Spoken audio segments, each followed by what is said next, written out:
Hello everyone, welcome. Got a few things to show you today. Only one video this week.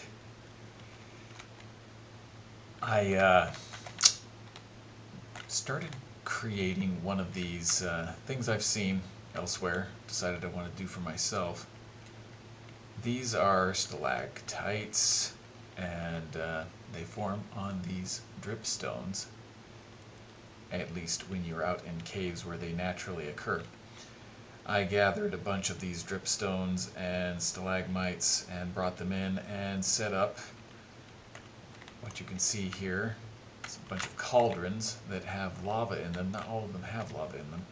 What happens is if you have lava above these, then it'll drip down and eventually collect in these cauldrons, and it creates a renewable source, or rather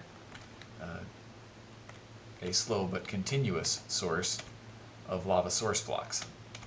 You can see I've put the lava up here inside so that it can drip down like that. And these source blocks remain as the little drips form that you can see, dripping from the tips of those stalactites.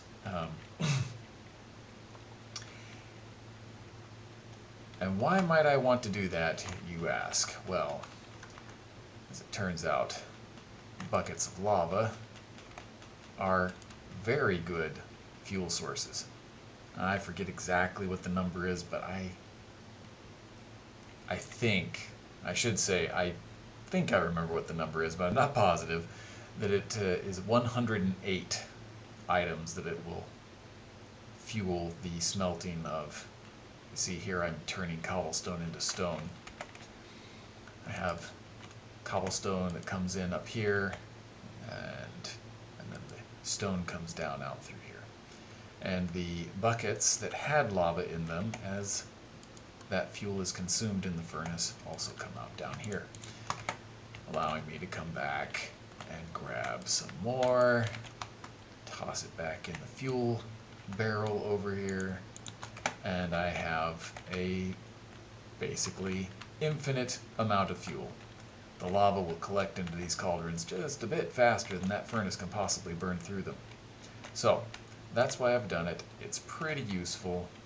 Now that I've shown it to you, I'm going to take down the scaffolding that I used to show you the top part, and I will put the final bit, the final piece here. So you can see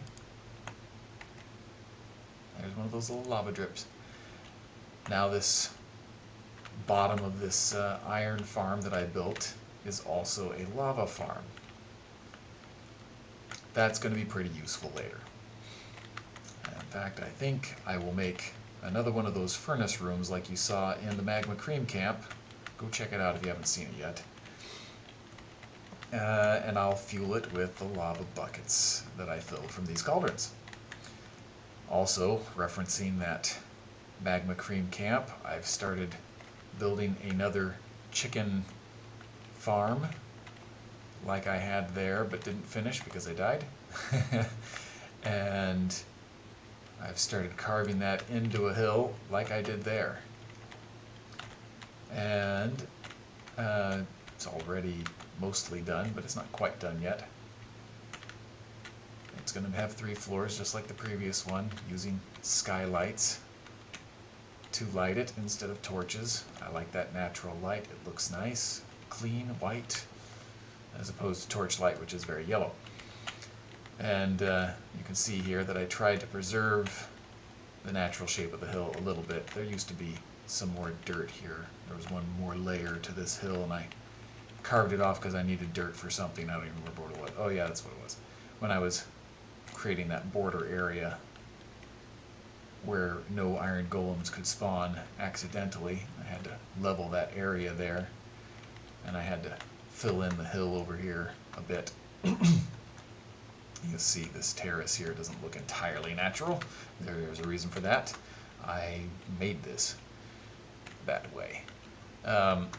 Anyway, so I did some of the same thing over here. When I was clearing out this area, I terraced the hill upward, so I carved off a little piece of that hill. But I left the trees that I didn't have to chop down when I cut the earth out from under them to keep this hill looking a little bit more natural, even though it doesn't really look completely natural. So it's a little bit like what we were doing in that magma cream camp. Not quite done yet. By the time we get the next video up, it should be done. And I'm thinking maybe I'll put that furnace room right around here, and I will show you how we will get to it. Probably carve a hole in the hill over here. Just walk in. We'll do the same thing on the other side over there in front of the chicken. But I wanted to show you what... That was an accident. I wanted to show you what our little treehouse is starting to look like now. You may have seen most of it already, but the curtain of vines has grown in almost completely all the way around. I'm going to put a few more trees, plant a few more trees and have them grow up, and so I can complete this area. But you can see it's getting pretty cozy in here. We've got a bunch of stuff. It's useful. And we're going to have a little bit more room back over here. Have room for a few more things in our...